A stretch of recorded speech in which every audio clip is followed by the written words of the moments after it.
Hello, my name is Francine Tenorio, and for my paper, I wanted to explore why America has received this reputation of having a failing criminal justice system when it's compared to other countries around the world. I'll be comparing the US justice system with 5 other countries: Japan, China, Singapore, England, and Russia. I wanted to see some of their policies that shape their country and their justice systems and how some of their successful strategies and policies could be applied to the US. It may be that we aren't experiencing a failing justice system, but instead we have a clash between the two groups, which is the system and the people, because of the different ideas and views and what they think the goal of the justice system should be. Let's begin with the US. In 2011, there were about 312 million people living in the US. 2.2 million of those were incarcerated in either a state or federal prison or in a local jail. 1.3 were in state prisons. A little over 200,000 were in federal prisons, and about 736,000 were in local jails. That 2.2 million took up about 25% of the world prison population rate, but during that time, the US only took up 5% of the world population rate, so it really shows the discrepancy there. During the 80s and the 90s, early 90s, there was a peak in crime, and people and policymakers began to favor a more punitive type of punishment for offenders. They created laws like the 3 strikes and mandatory minimums and stricter drug laws. During that time, the public favored punishment about 42%, and 48% wanted to address the roots and take alternative routes. During the 90s, when crime began to decrease, incarceration rates rose dramatically. Again, another discrepancy. The public then favored a more softer view in crime. 65% preferred alternative routes to punishment, while 32% still favored incarceration.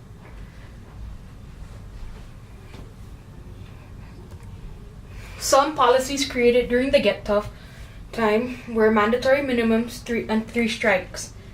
Those laws were created to get the extremely dangerous and violent criminals off the street, but instead it trapped many non-violent criminals like drug users, especially at a young age, to serve in the justice system for life. Because it targeted more poor urban people, not only was it causing a problem of overcrowding, but also a problem with racism. The author of The Rich Get Richer and the Poor Get Prison believed in the Pyrrhic defeat theory, or the fact that those who have the power to operate the justice system don't make changes because they aren't looked at the source of the crime. Instead, it's the people in the streets, the poor, that are blamed. To me, that seems a little over-exaggerated. It may be true, but I'm pretty sure that the lawmakers didn't create these policies to just get rid of people on the street, especially the poor. I think they were just trying to lock up people, but didn't intend on causing racism in it.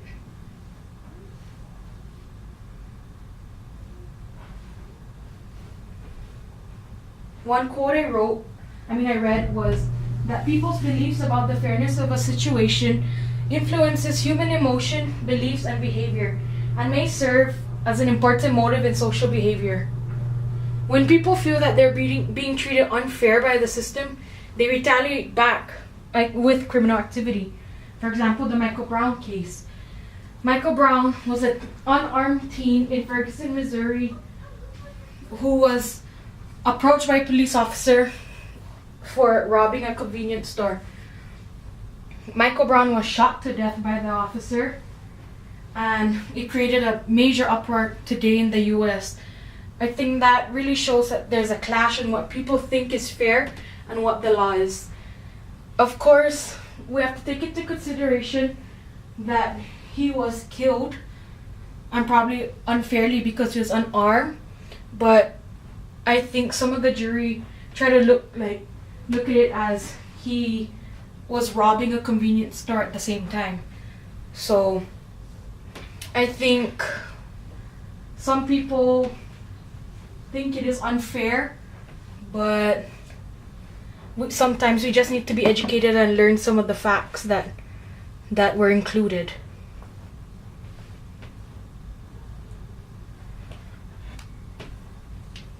Okay, I'll be moving on to Japan and some of the other countries, but I'll be tying the US into it as well.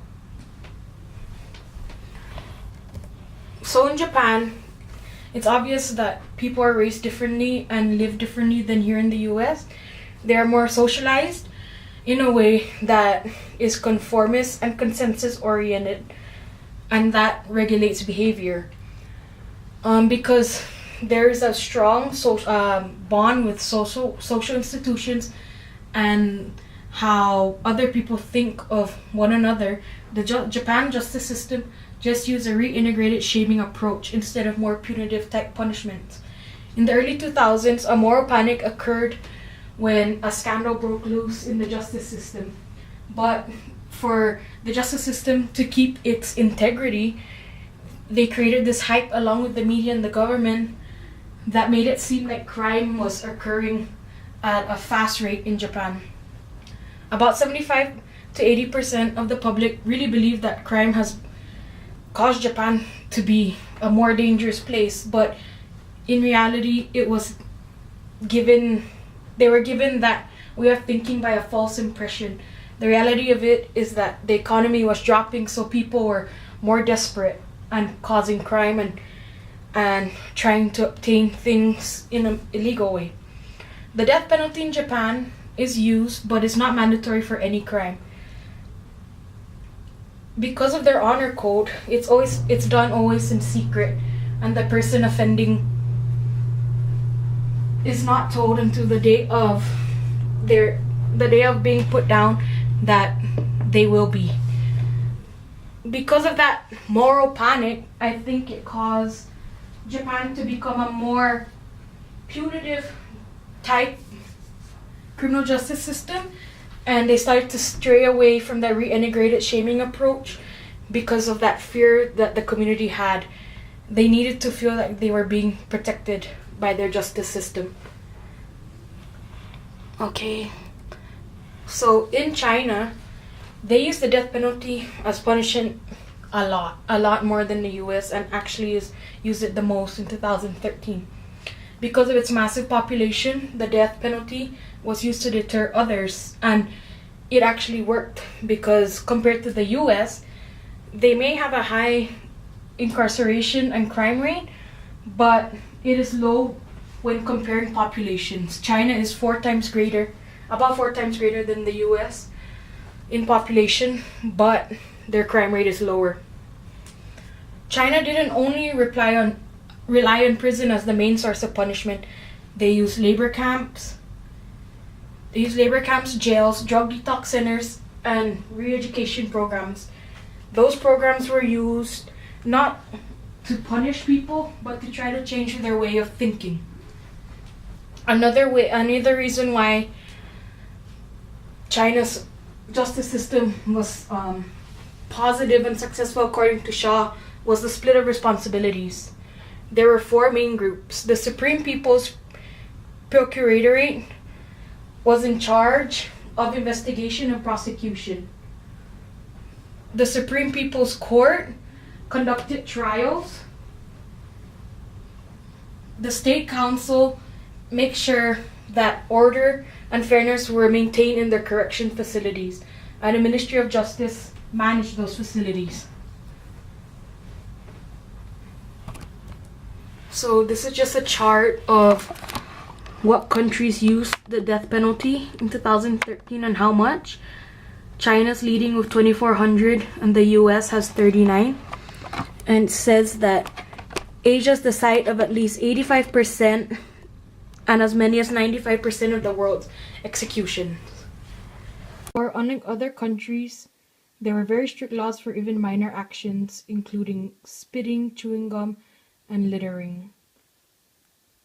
the death penalty was used for even not minor cases, but for those that receive fair trial here in the US. For example, trafficking with 30 grams of morphine or half as much heroin brings about a mandatory death penalty without trial.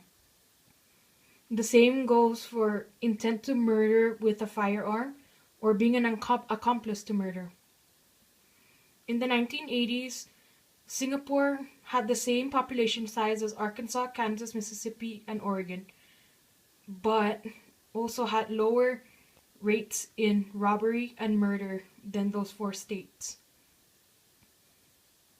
Aside from the death penalty and strict laws, Singapore's CJ system was pretty fair. They really valued the relationship between the public and the police and really emphasized community policing.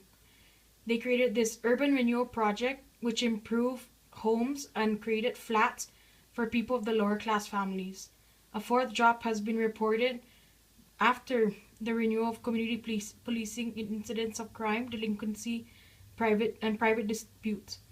One reason why it may have worked in Singapore but not in the US is that we have a democracy, and in Singapore it's more of an authoritarian type of government, which had a very weak social public as well.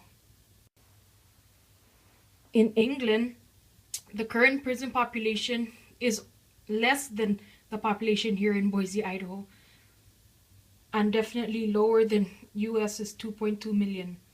But about 26% of those prisoners are minorities, so there is common ground with the US. The discrepancy of blacks in the UK prison system is higher than the US system. So that was pretty shocking to read, thinking that, the US has a system that is susceptible to arresting minorities. They do have a lower crime rate than the US, but definitely higher than China and Japan, and Singapore, of course. And the capital punishment has been banned in England since 1969. An interesting policy was the Firearms Act of 1997, which banned all handguns unless it is used for collection or hunting. And with that ban, crimes including handguns have actually rose, and violent crimes including homicide has grown greater than the ones in the US. In Russia, as you can see, it has a very high prison population, but not as high as the US. Almost 600 per 100,000 people are in the prisons. And unlike the US, the death penalty is not used, and unlike England, it is not banned, but it is indefinitely suspended. The Russian lifestyle is seen as a major threat, especially to us in the US, and Obama has even banned some Russian weapons in the US. Limitations on those awaiting trial in the justice system were very strict, and it was only recently in the 90s when laws allowing offenders awaiting trial the chance to get out of prisons before the trial or even to post bails and bonds was created. So even though it was very recent, they finally have the chance to be free before trial. So after looking at all those different cultures and countries, I wanted to explore the media, because it's a great influence on not just on public opinion, but also on the justice system. The media glamorizes cases like the recent Michael Brown story, and it really paints a picture of an unfair criminal justice system, and I think that's why a lot of people really think that the justice system is indeed unfair. Public opinion is really important in all different countries, and Asia was definitely not influenced by the Western countries like England and the US. The death penalty and drugs, I think, are lose-lose situations when it comes to public opinion, because yes, people are angry when we put people under the death penalty or when we arrest them and give them great sentences for drugs, but then again, if we don't put those extreme murderers under capital punishment, the justice system again will get the look of being a lenient system. And then if we give drug users a low sentence, people think that they're not protected by the system. So That's why I think it's a lose-lose situation. So this quote I read really helped me think of different policy implementations. It says, if the criminal justice system has moral credibility, then the people it governs will respect it and abide by its laws. Some policies I think are great for the US would be decarceration, and we could use China's methods of different camps and re-education programs. The thing is, we have to take human, life into consideration and do not use the labor extensive part of China's methods. I think we should turn to more rehabilitative type of programs, especially for alcoholics or drug users, and stray away from incarcerations, which can help with overcrowding. We should use the education system to inform the public on what the system does and why it does it. Not only will it educate them to understand what is going on, but it could also help them live a life that is crime-free. I think looking at Singapore and Japan, that community policing is very important, because if people respect the system and the system respects people, then we can all work in sync together. Like the quote on top, I think that we should fix the problems in smaller places before we can fix the big ones across the US.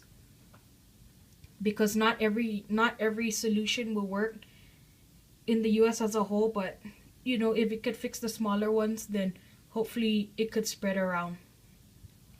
So in conclusions, I think that policymakers' intentions are not to create racist and unfair policies, but it was the change in social vision and culture that made it seem like it is. Compared to other countries, the US, I think, is very considerate of human life and really values a fair chance. I mean, it may seem unfair with cases like the Michael Brown, but in terms of our offenders waiting for trial, I think that the justice system is fair because, like everyone says, we are innocent until proven guilty. And I also think that the relationship between the justice system and the public is just as important as anything else when trying to come up with a solution. If we could all respect each other and work in sync, then people wouldn't think that this is an unfair system. So it's my references. Thank you.